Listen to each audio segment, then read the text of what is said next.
Assalamualaikum warahmatullahi wabarakatuh. Waalaikumsalam warahmatullahi wabarakatuh.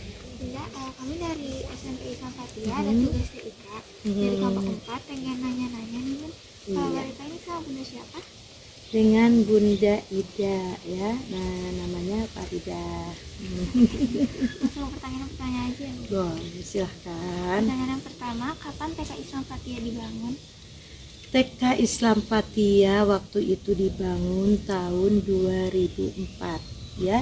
Yang sebelumnya bangunannya memang sudah ada ini dulu TPQ ya. Kemudian ditambah di kelompok B itu tahun 2004 begitu.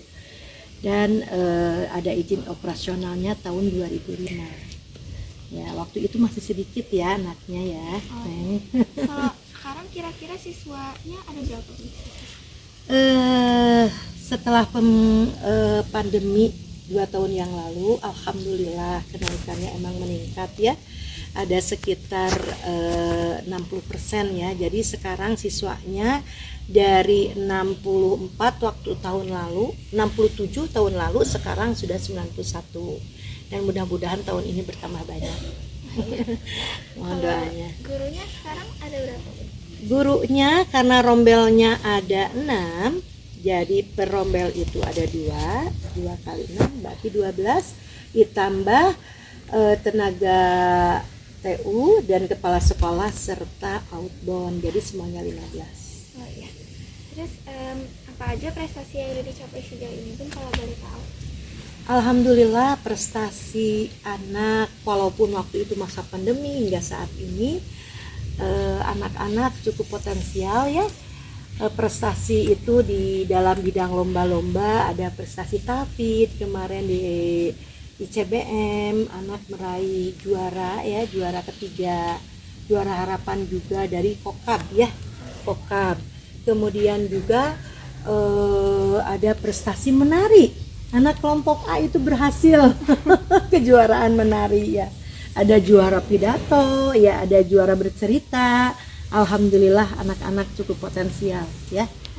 Kemudian juga untuk gurunya juga ada yang juara nasional ya, bercerita, kemudian membuat alat peraga gitu ya.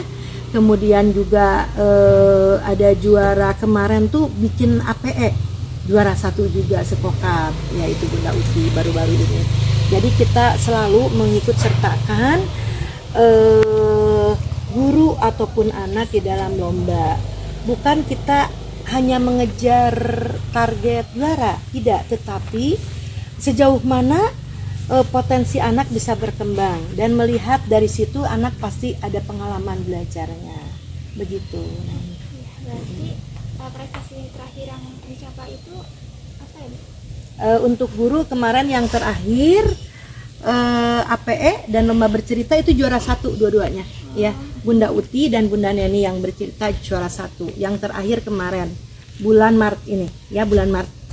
Nah kemudian juara kemarin tuh juara nyanyi ya, solo vokal itu meraih juara 3. Kemudian juga tahfidz ya,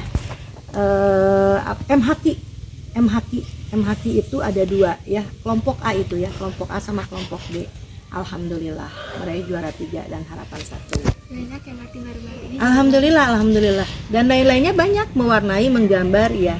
Ada yang juara 1 gitu, anak-anak IGTKI, se-IGTKI Rosbrem itu. Nah, alhamdulillah anak-anak cukup berkembang dalam bidang itu. Kalau pertanyaan selanjutnya, fasilitas apa aja yang ada di TK Islam Fatia nih? Ya tentunya fasilitas yang ada di TK Islam Fatia, ada gedung itu kelas, ruang kepala sekolah, ada musola ya. Kemudian ada ruang di atas itu untuk audiovisual untuk kelompok B, kalau di musola untuk kelompok A. Jadi karena kita siswanya banyak tidak bisa disatukan sholat juga, sholat duha, sholat zuhur. Jadi kelompok A di musola, kelompok B di atas gitu ya. Namun masih dengan ruang perpustakaan di situ. Jadi kita belum punya ruang ke perpustakaan sendiri, itulah barangkali hanya itu gitu ya.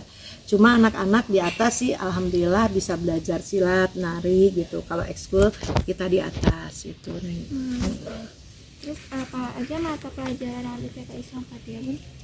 Kalau di TK itu tidak disebut mata pelajaran, ya, iya. Jadi apa namanya, di TK itu anak-anak itu belajar tema, mulai dari tema diriku, ya, kemudian tema lingkungan itu apa saja sih, lingkungan yang ada di sekolah, lingkungan yang ada di rumah, seperti itu. Tema-tema itu tersusun rapi dalam satu kegiatan per semester. Ada tema apa namanya, ada tema kendaraan, tema tanaman, itu ya, tanaman ada jenis-jenisnya apa saja. Nah, itu harus disampaikan kepada anak-anak. Sampai tema terakhir negaraku, rekreasi, itu ada, semuanya ada begitu. Nah, itu apalagi nanti sekarang masuk PSP, ya, program sekolah penggerak, itu lebih dikembangkan lagi karena kurikulum kita kan kurikulum merdeka.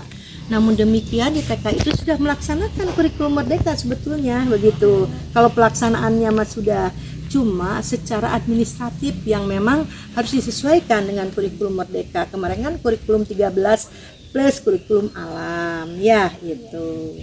Oh gitu, berarti nggak masuk mata pelajaran jadinya tema ya? Oh iya gitu. Jadi di TK itu semuanya tuh ada gitu ya. Jadi anak-anak itu harus mencapai 6 lingkup perkembangan itu, ya, perkembangan nilai-nilai moral dan agama, kemudian apa namanya, matematika gitu, kemudian juga kemandirian, sosial emosional gitu, kreativitas. Nah, itu 6 lingkup perkembangan itu harus tersampaikan setiap hari itu kepada anak gitu, diramu dalam satu pembelajaran tersebut begitu. Oke, pertanyaan lanjut ya, Ben. Program unggulannya apa aja, Bu, yang harus kita kasih? Tentulah program unggulan kita tuh outbound farming, ya. Kemudian ada lagi program-program yang lainnya seperti kita ada fun cooking, fruit day gitu ya. Kemudian audiovisual itu sangat baik untuk anak itu. Kemudian kita juga ada sholat dua, ada sholat duhur, itu kan. Kemudian ada penanaman nilai-nilai karakter yang terutama kemandiriannya anak itu seperti apa. Kemudian empati terhadap teman. Makanya kita kan suka inklusif ya. Itu pasti ada anak ABK per kelas itu. Nah, di situ saling gitu ya, saling mengembangkan potensi anak-anak. Yang anak-anak normal itu secara tidak langsung sudah empatinya sudah sangat kuat begitu ya. Kemudian yang ini perkembangannya cukup muncul gitu ya, cukup baik. Nah, makanya banyak orang tua murid yang memang ingin gitu mendaftarkan anaknya ke sini gitu. Anak aktif rata-rata ke sini. Dan kalau program unggulan tuh kenapa perlu dalam sekolah ya, Bun? Sangat perlu sekali karena kan untuk persaingan sekolah juga ya. Iya, jadi masing-masing lembaga sekolah itu pasti punya program unggulan masing-masing. Begitu ya, apalagi kita kan sekolah alam. Ya, kita basicnya sekolah alam juga.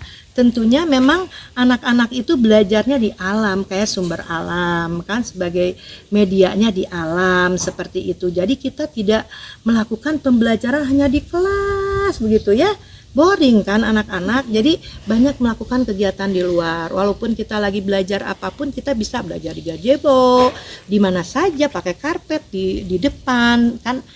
Di situ banyak oksigen. Ada angin, ada burung lewat. Jadi anak-anak belajar tuh menyenangkan gitu. Harus fun gitu kan, kemudian harus excited gitu ya anak-anak itu gitu. Sehingga menumbuhkan kebahagiaan buat anak itu tujuannya kalau di TK itu begitu. Ini kalau pertanyaan terakhir ini aja sih, di mana alamat TK Islam Fathia biar teman-teman yang nonton tahu. Alamat TK Islam Fathia yaitu ada di Puri Ciberem 1, Jalan Tampomas nomor 17, Kecamatan Ciberem, Kota Sukabumi. Oke, udah, Bu, makasih ya, Bu, waktunya. Sama-sama juga, terima kasih juga. Ya, Assalamualaikum. Waalaikumsalam warahmatullahi